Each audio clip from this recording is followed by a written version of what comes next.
Broadcasting from Silicon Valley, California, this is Conversations with Jennylyn. Thank you for watching Conversations with Jennylyn. As always, I scout around to find the most fascinating people to have conversations with and share with you. And today my guest is no different. Her name is Mary Wolken, PhD. She's a trauma relief specialist, an educator, a kinesiologist, a homeopath. She helps with pain, and she can clear your throat. She just did mine. And I cannot wait to share her with you. Welcome to Conversations with Jennylyn, Mary. Thank you for having me. Well, you were recommended by someone. They said, Jenny, you need to interview this lady because she's amazing. She has helped heal me and my family. And I think she's someone you may want to interview. And so here you are, and welcome. So Mary, you have a very impressive resume. So I don't know where to begin. Why don't you tell us? Okay. So as I was talking with you the other day, you asked me where this all began for me. And it began for me when I was 7 years old. I was into energy and nature ever since I was a pup. But at 7, I was a brownie in the scout troop. And my mother was one of the scout leaders. And both of my parents are in medicine. But as one of the leaders, she took her responsibility of taking care of people very seriously. So she took me aside one day and she said, I have something I want to talk to you about. And I mean, she never talked to me in that tone. My mother was staunch Irish Catholic, and she just didn't talk like that. So that I was curious, what is going on? She said, now, I just want you to know that I'm not going to force you to do this. She says, but I want to know if you want to do this. Well, I had no idea even what she was talking about. But I was going to hear her out. So she says, I just want you to know that in our scout troop, there's a woman who has a health condition, and you can't catch it, but there may come a time when I wouldn't be able to be there to help her if she had a crisis. And I was wondering, if I taught you how to take care of her, would you be willing to do that? Well, now she had me. I was so curious. And I said, sure. I had no idea what I was getting myself in for, but it was just so different. So she taught me how to take care of somebody who was having a seizure. At 7 years old. Yep. And so she was having an epileptic seizure. And so, she reminded me several times that you can't catch this. She says, I'm going to show you how to take care of her so that she's safe and she'll be fine, how to take care of the area so she couldn't get hurt by moving stuff out of the way, and then how to take care of the crowd if there was one, where to tell them to stand and all of this kind of stuff. And so I said, sure. So she taught me how to do this. And sure enough, it happened one day when I was 7 years old, probably a few months after she had taught me how to do this. She was not there one day. And I was the only one of all the adults and kids that were there that knew how to take care of somebody having a seizure. And I was hooked. I just love that sense of being able to help in an emergency and have a positive effect on them and be able to have the crowd move out of the way, and listen to what I was saying and have everybody come out okay. That was just so empowering, and I was hooked, basically. So I was involved in helping traumas, whether it was animals or people, and I always was interested in science. So no one was surprised when I went into science as a career, and then got involved in natural medicine after my graduate work.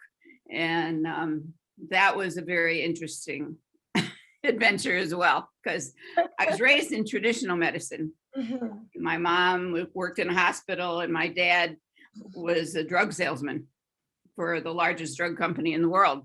So we were well acquainted with pharmaceuticals of all kinds. And I could get down to the end of my graduate school. I'd always been very spiritual and very much in tune with other energies. And I had applied because that's what good science girls do, you know, at the end of master's degree, that you go on for your doctorate degree. And at that point, I thought I was going into being a physician. So I'd applied for medical school. It came the day of my interview, and I'd put out the prayer before I went to make sure it was clear that this is the way I was supposed to go. Yes. So I march off to the interview, and I walk up the steps literally to the building that I had the interview in. I put my hand on the door to go in, and I hear this very loud voice say, "Mary, what are you doing this for? You know you will never practice this kind of medicine." Are you kidding me? Did you? No, it was just, I looked around to see if there was somebody I could see because it was that loud. And so I take my hand off the door very carefully, turn around, go home, go into prayer and say, okay, make it so clear I can't miss it, what I'm supposed to do. And so for 2 days, I prayed to get the direction because I thought I had my direction all fixed up. So I get a call within a couple of days from a friend of mine. And she was she and her husband were the organizers for a spiritual group called the Sufis in our community, that I would go and do Sufi dancing with them and things like this. And they had a guest coming to give a lecture on a topic that they thought might be of interest to me. And they told me he was a doctor from India. He was a medical doctor from India. And he specialized in, and I said, he specialized in what? Homeo, what? I had never heard the word homeopathy. And so I thought, oh, I've done worse things in my life. I can go listen to this, you know?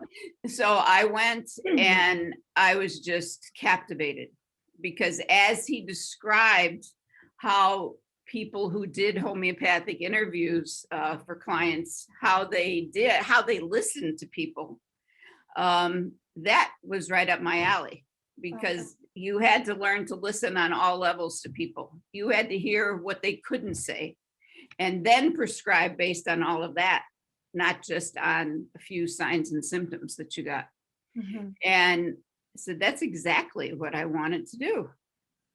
And so he got to know me. I went through an interview for my own personal health with him, and I was so profoundly affected by that interview because I was real sensitive to energy anyway. And I felt for the first time in my life, when I went through that interview with this doctor, that I was listened to on all levels of my being, which was a profound experience.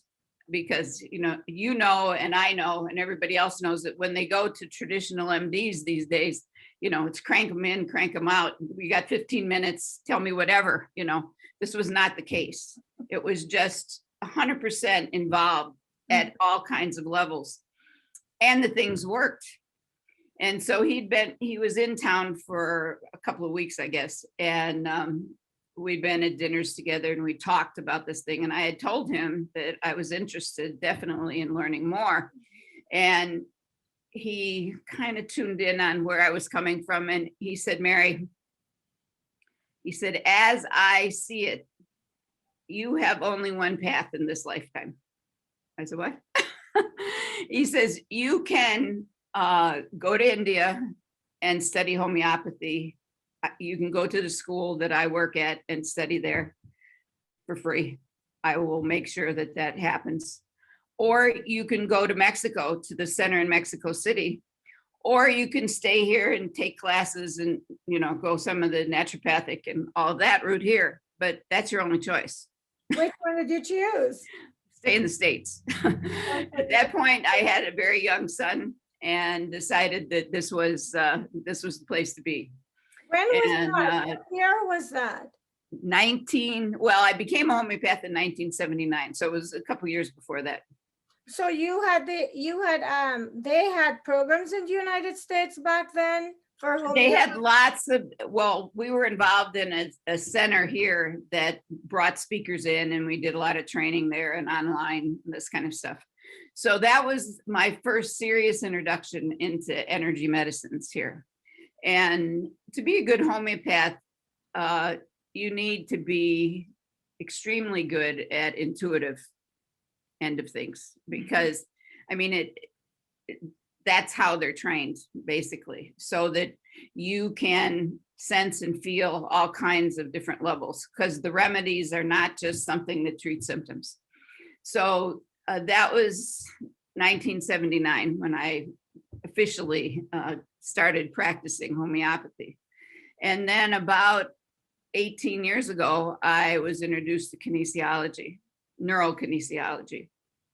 And that's different than what they're doing with the kinesio work that they work in sports medicine with. That's definitely different. It involves some of the similar, parts of the body and everything, but they go much deeper. And then after that, I've gotten much more into acupressure and the Chinese medicine systems, as well as light therapy, because in my research, when I was in graduate school, that's what drove my research. I'd look under the microscope and I'd see these cells moving around and talking to each other and, interacting. And I thought, where does this come from? This ability to communicate like that. And why don't we know how to do this at a bigger level, But it fascinated me. And the question then became, where does that come from? What kicks off all this communication? And that drove me nuts for like 20 years. It was an obsessive compulsive thing that I was studying and listened to everybody about and all this thing. And one day I was listening to a YouTube video of all things of Dr. Chopra and some of his cronies in astrophysics. And one of the speakers on there that he introduced was obviously he had his PhD in astrophysics, but his specialty was black holes. And he said that, on that.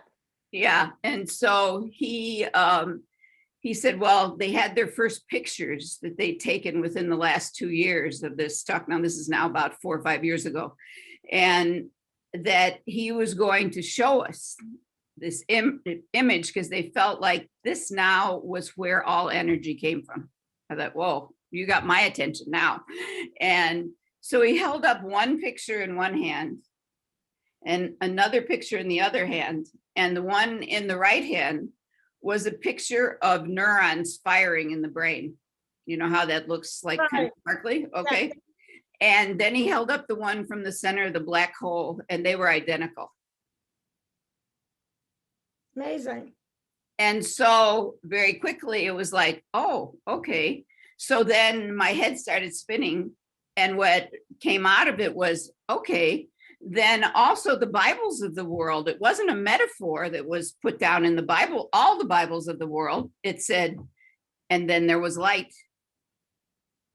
And this is how it started to come to be, was a step down effect from the center of the black holes all around the universe to get to the earth, and then step down the nature like they do with the wiring coming into the house, so that you have, major centers on the poles, and then they have to get that to be less and less strong coming into the house so it doesn't blow the house up. The same is true with our circuitry in our body, so that we are directly connected to the source of all energy. And then there was light. So my humble opinion is the best form of medicine, and this is just Jennylyn's opinion, is a marriage between Western medicine and holistic medicine. True. I think they complement each other. Yes, they can. Use them both. And I must say that from experience, I can speak to how they both have played a very important role when I've struggled with different illnesses. Right. As you know, a large percentage of people believe it's one or the other. How do you feel about this? Well, I also agree with you. And Because it's not a matter of one or the other, or even both of them collectively. It's the fact that we house within our being the most sensitive computerized system of energy in the universe. And we should all be sharing information when we're in medicine or even in any kind of care, to be able to bring the highest energy possible to bear on a person so that they can heal in the best way possible. It's not a mutually exclusive system. You know, one's right, the other one's wrong. No, it's not like that at all. And there's things that in traditional medicine, because it's only a couple hundred years old, there's a lot of things that they don't have experience with. It's just like little babies and people that are, grandparents. There's a lot of life experience. Well, the same has happened in different medical systems over the ages. And if that information is shared and carefully explored, then everybody benefits. Mm-hmm. So you are clearly very learned. You've started at age 7. Won't we all wish that we knew at 7 what we were supposed to do? Some of us in our 60s and we still don't know what we're supposed to do. So Mary, from all of the work that you have been doing over the years, you have the title or the label, because when you came refer to me, this person told me you were a healer. Okay. And to me, every medical practitioner is a healer in some way. Every person is a healer, medical practitioner or individual walking the street. Every person has the ability to heal. Really? And that we have not been trained in. That's the big thing, is that we have been born into a time and age where what the powers that we have within, so to speak, the energy we have within has been somewhat ignored. And whether it's been through church, state, or our quote unquote medical system of the time, everybody has kind of said, oh, these guys are on a pinnacle up there. They're the ones that are going to take care of you, and you can eat whatever you want and do whatever you want. But that's not the case, is that healing begins at home, and other people can help that process. But if you're not willing to help yourself, and it's a team when somebody comes in. So some people do really well with me. Some people, even their intuition may be very highly developed, and they may initially do well with me. But when it gets down into the nitty gritty on what's going on with them, they may not want to go there. Really? Even if the conditions they came for is life threatening. If they go off and they do some things, which I've had even recently, and they come back and they tell, well, it's my health and it's my way that I do it. Well, then why did you come to me to begin with? They say that to you? No, they tell others that, and then they tell, this kind of thing. But very few of them, well, sometimes they have enough courage to tell me that, which is cool, because then we can talk through it and, come to some resolution of things.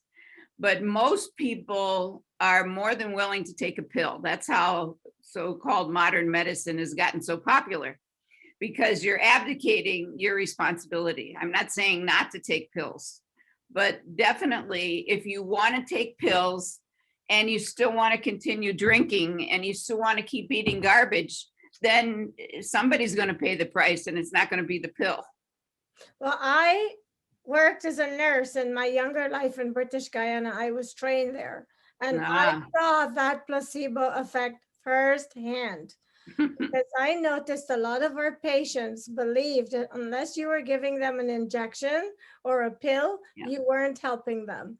And exactly. I remember this patient, he left an indelible mark on my mind. In fact, I was a young girl, and he really opened my eyes to how much our beliefs play a part in our reality. Because he was being observed. We weren't sure what was wrong with him, so he wasn't being treated, because you can't treat, you don't know. And every night, this guy would just cry and make noise all night. And one of the nurses told us, just go give him a placebo, an injection of water, just to quiet him. And it was amazing. We were giving him sterile water, and the minute we injected it, he stopped and went to sleep. I could not get over that. So that was quite a lesson for me. So I know what you're saying. We're Yeah. trained to think when we're sick or when something is wrong, unless we are taking a pill or tonic or something, that Right. we're not being helped. And so Well, now with that pill and all this stuff, some of the situations and some of the medicines that are being used are really dangerous. mhm, And I had a case recently of a person who wanted to get over this chronic pain, which is fine. You know, I totally am in support of that, and was very desperate, willing to do almost anything, including cut main nerves in her body to get rid of the pain. I mean, the pain had been that severe, and my heart goes out to that kind of situation. And so the physician said, well, and not just one, but several said, okay, this is the only drug that will help. And you will have to do some of the self-monitoring of this drug. Well, automatically my alarm buttons went off, because no doctor gives a patient the right to move quantities of medicine in and out of their body without observation, careful observation. So I said, can you give me the name of this drug? I'm going to do some research. It's the only drug I've read about that there were these huge warnings up front before you even got into the description of the medicine about how dangerous this thing was and how life-threatening it is, because this medicine was going to affect the motor system in the brain. Yes. this person was told to self-administer? Yes. Because they start with a certain kind of strength. And even in the write-up of the medicine, it says, well, if this seems too much, or if your brain starts doing this, or your body starts doing that, then you cut it back. Not call me. I was just. Is this an American practicing? Yes. Mhm. That was awful. That What was do you horrible. do when you encounter a situation like this? What do you do? What is the ethical course of action? The ethical course of action, number one, is which I have done, is I ran off a copy of the full thing of the medicine, and I started going over it step by step with the person, and saying that I was more than willing to be the third party in the consult with the doctor, but to make sure that everybody was kept in the loop on this thing, and that we were going to, even before you were going to take this, why don't we try to create this drug in energetic form versus pill form, because in pill form it's so condensed and so strong that it overwhelms the body automatically. So if we make an energetic version of this, let's see how your body deals with this. And they were willing to do that. And the doctor was willing to let almost anything go, not crazy, but because this thing was just like a bomb waiting to go off. That's from my perspective. And so she did get some relief, but it didn't all go away. So she's tired of having the pain, which I can appreciate. But so even though her pain's gone down by half and it's not radiating across her whole head, it's only back to the point of origin now. That's not good enough to continue at a slow pace. She wants to take the med and block it all out. Well, what she may do, because then I find out on the backside through friends, she's drinking too. So you combine that with the alcohol and you got a recipe for death. Faster. Mm-hmm. Yeah. So Mary, do you often work in conjunction with Western practicing physicians? Not as frequently as I'd like to, but I'm more than willing to do that. Because I do a lot of research and a lot of individualization of medicine. That's where my practice is at, basically. And over the years of practicing, what do you find has been the most difficult for you as a practitioner in treating people? When they say they want to get over something, and they may be doing better for a while, and then all of a sudden I don't see them. And then they come back with the condition raging, and they start blaming it on everybody else. This kind of thing.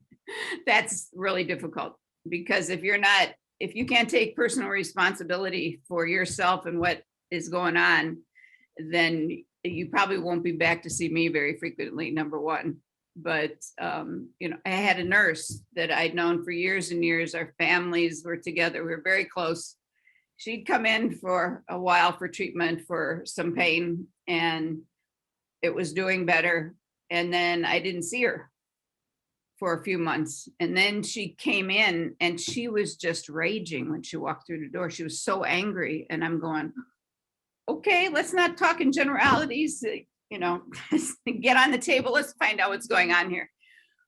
Because she told me after hello is that she was running late, which was her style.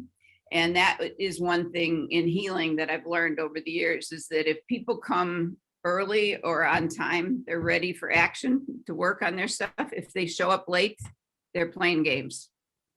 Why bother to show up then? Yeah, well, then only part of you is showing up, that kind of thing. Well, she was coming late. She was furious and blaming it on who blocked her. I said, well, what did you want to do to that? She said, I just wanted to run over that car. And I'm going, whoa, okay, time to get on the table. We need to de-stress. This is what is happening here. Well, after I saw her that time, within a month, she was in the hospital, and she died shortly after that. Oh, no. That it turns out she had undiagnosed cancer. And finally, the pain got so bad one night or whatever that they took her in. And when she was in there, not only didn't she want to talk to me, she didn't want to talk to anybody in her family either. So when you were seeing her, you weren't able to diagnose the cancer, or didn't you see her often? No, it's not my job to diagnose things like that. I was dealing with pain, and she would kind of come and go from things. So, we didn't have a grip on the whole thing, and she wasn't into having a grip on the whole thing.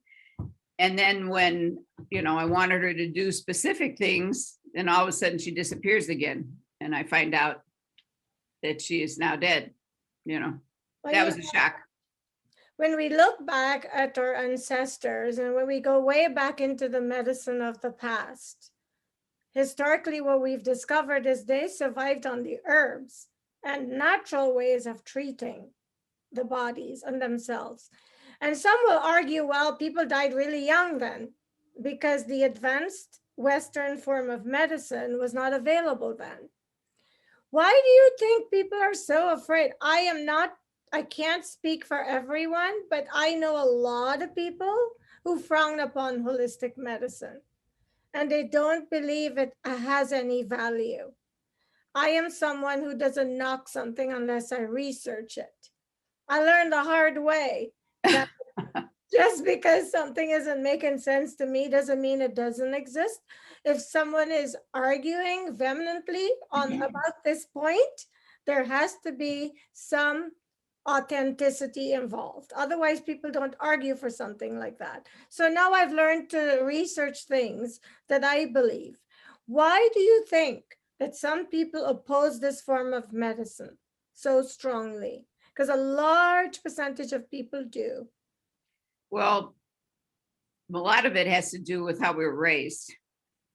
That we were raised in a time when medicine was the local god. It was replacing religion in people's lives, basically. And if you really had a problem, you go to the doctor and he was all powerful, this kind of thing. So you didn't have a responsibility. The doctor had the responsibility in this, and he could do whatever it was. That was back in the 40s and 50s and 60s, that whole range of things. And they've always had some kind of special place, healers, shamans. They've always had a special place. Some have been more accepted, than others. Yes.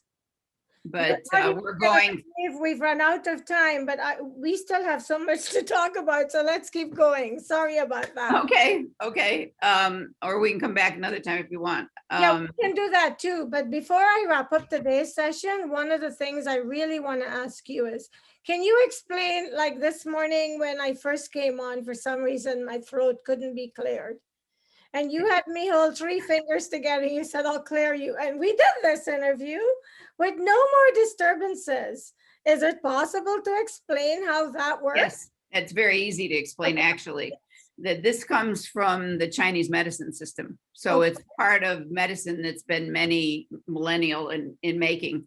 And these fingers, when they're placed together, your thumb and your first 2 fingers, bring the most energy together in the meridian flows of the body that you can have in any one place in your body. Wow. And what it does automatically is calm the system so that, you know, the nervousness and stuff isn't aggravating things, first of all, and that it calms that whole brain so that it can function as a unit again as you speak, so that what might have been like, maybe I'm nervous talking to this person, or I think I might not have the right words or whatever, this helps you ground yourself down. That's one of the ways this is used. But this technique is, and I've taught people how to do these techniques, even my high schoolers, when I taught high school, I've taught these and little kids how to use this technique, because this technique has been used since ancient times, and it's very light. It's just the finger pads on these 3 fingers. And you hold it up like this. Yeah, you don't have to tighten it. It just lightly touch. So the energy flows easily in the body between different parts of the computer system. And what it does is it triggers a deeper level of awareness in the body. And so if you use this while you drive, you become much more aware of what's going on that you can't see with your physical eyes. Are you kidding? So you're just. No, I'll give you a very big lesson on that one, is that I had some of my high school students who I also had in classes for these techniques, but they were in my car one day and we were going down one of the busier main thoroughfares near a park. And I was using this just for protection for everybody, because it allows your awareness to go out ahead of you in all directions so that you drive safer. And I'm heading down this street. It was busy, but it wasn't crazy busy. But as we're going down, there's nothing happening. Everything looks fine. But all of a sudden, my eyes started to go over to this green car that was going the opposite direction on the other side of the median, about a block in front of where I was. I'm going, that's a little weird. And so, you know, I go back to watching the road, but I'd keep an eye on the green car. And all of a sudden, what I found, everything started to shift. I started slowing down. I was in the fast lane. I started slowing down and carefully and safely moving over to the far right lane, the slowest lane, still watching this car, and allowed the car, when I got by the curb, to safely almost stop. And at that point, this green car came to the median that was closest to us, took a hard left and came flying across those 3 lanes and stopped right on the other side of my car. Oh my gosh, was the person drunk? Now, had I been, I don't know, but we were safe. That was what I was most concerned about. And then we went on our way. I could not have told you that that was going to happen or what, but there was something in, you know, that you knew. You just had this knowing something was different about this car and you had to be careful. Wow. Wow. And, you know, so that happens, but I use it a lot of times for communication with people. Mm-hmm. Because it allows you, and especially when I'm doing counseling and stuff, I use this technique. You don't have to, you know, hold it here or anything like this. You can lightly hold it anywhere and people don't even notice you're doing it. But what it allows me, excuse me, is to stay centered and then be very aware of where this person is coming from. Right. So that they will say whatever they're saying with their words. And and I will ask them a question and they will, give me their answer.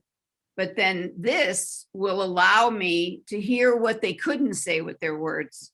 So I can go back and then ask them something about what they weren't physically able to say. And they will then share information with me that they wouldn't have shared otherwise. And not because I'm pressuring them or anything, it just seems natural.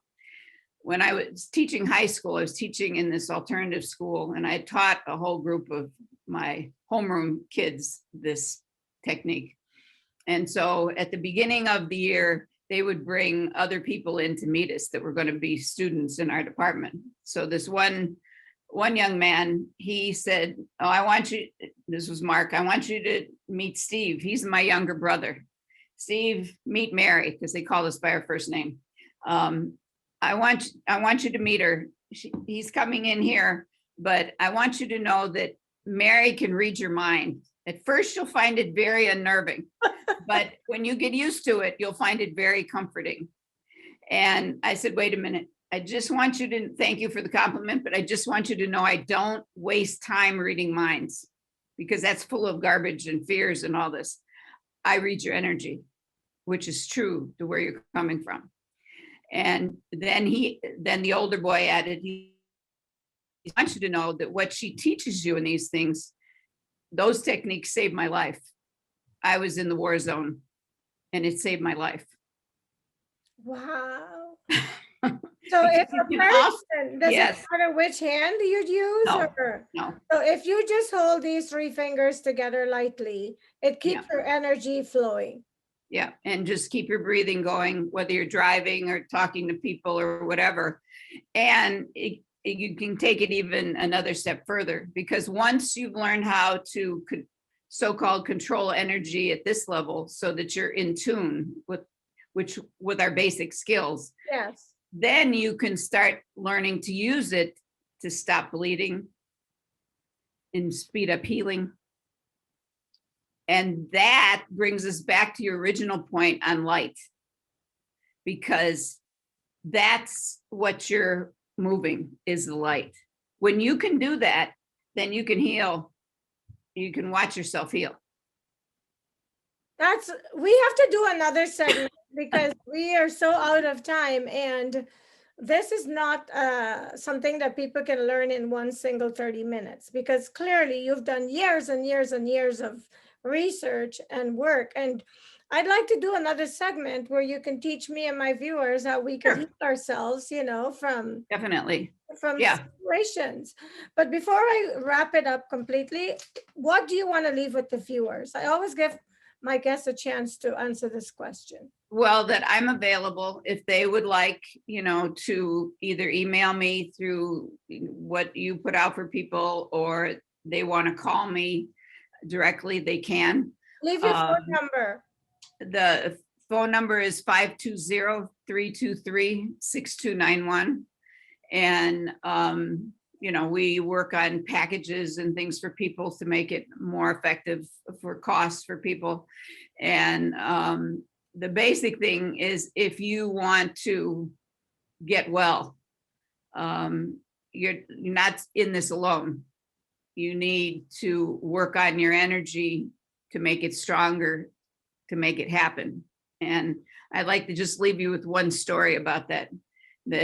One of my boys that was in this class, over the Christmas vacation, he rode his bike up to a large mountain in our area, and it happened to be snowy and icy and all this kind of stuff. Well, after the holiday was over, we came back for a talk about these things. I said, well, what's new? What happened? So he said he rode his bike up there and he slid. I went, oh God, on the road, on the ice. And he and his bike went over the guardrail on the side. And he says, but it was the weirdest thing. And then I knew something from this energy area was coming. He said, I got up, even though he'd gone over the bike and the bike went with him. And he said, I looked down and I was open from my chest all the way to my abdomen, cut open. He said, I could see my ribs. I could see my guts. He said, but it was the strangest thing because I was not in pain and I was not bleeding. Because he had the 3 fingers. And because he'd learned how to control energy. And he says, but I knew I needed help. I go, what a relief. So I said, what did you do? Well, it was before cell phones. So he said, I got on my bike and I rode down to the hospital that's at the base of the mountain, 10 miles away, with his guts open. And he said, I walked into the emergency room and they totally freaked out. I said, I could understand that. He said, so I had to let go of something. That was his exact words, so that they could calm down and help me. Wow. And I said, what did you let go of? He said, I let go of the bleeding. And so then they could treat him. Mary, we have to do a part 2. Okay. This is fascinating stuff. Thank you so very much. Thank you. I love learning about all these different parts of life that we are oblivious to.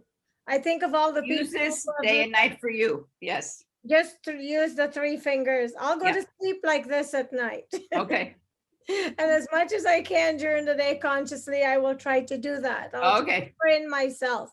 Thank you so much, Mary. And we Thank will you. bring you back because Okay. I'd like my viewers to learn and, probably contact you if they want to learn in depth how to do this. Okay. Thank you very much. You're welcome. And thank you for watching Conversations with Jennylyn. I always try to bring inspiring people and conversations and awakenings. Hopefully that you are learning something from everyone that I share with you. And I thank you for continuing to watch my show. If you enjoy my shows, please hit the like and subscribe button. I never ask anyone to do this, but I am doing that now. So I thank you again, and I will see you next time.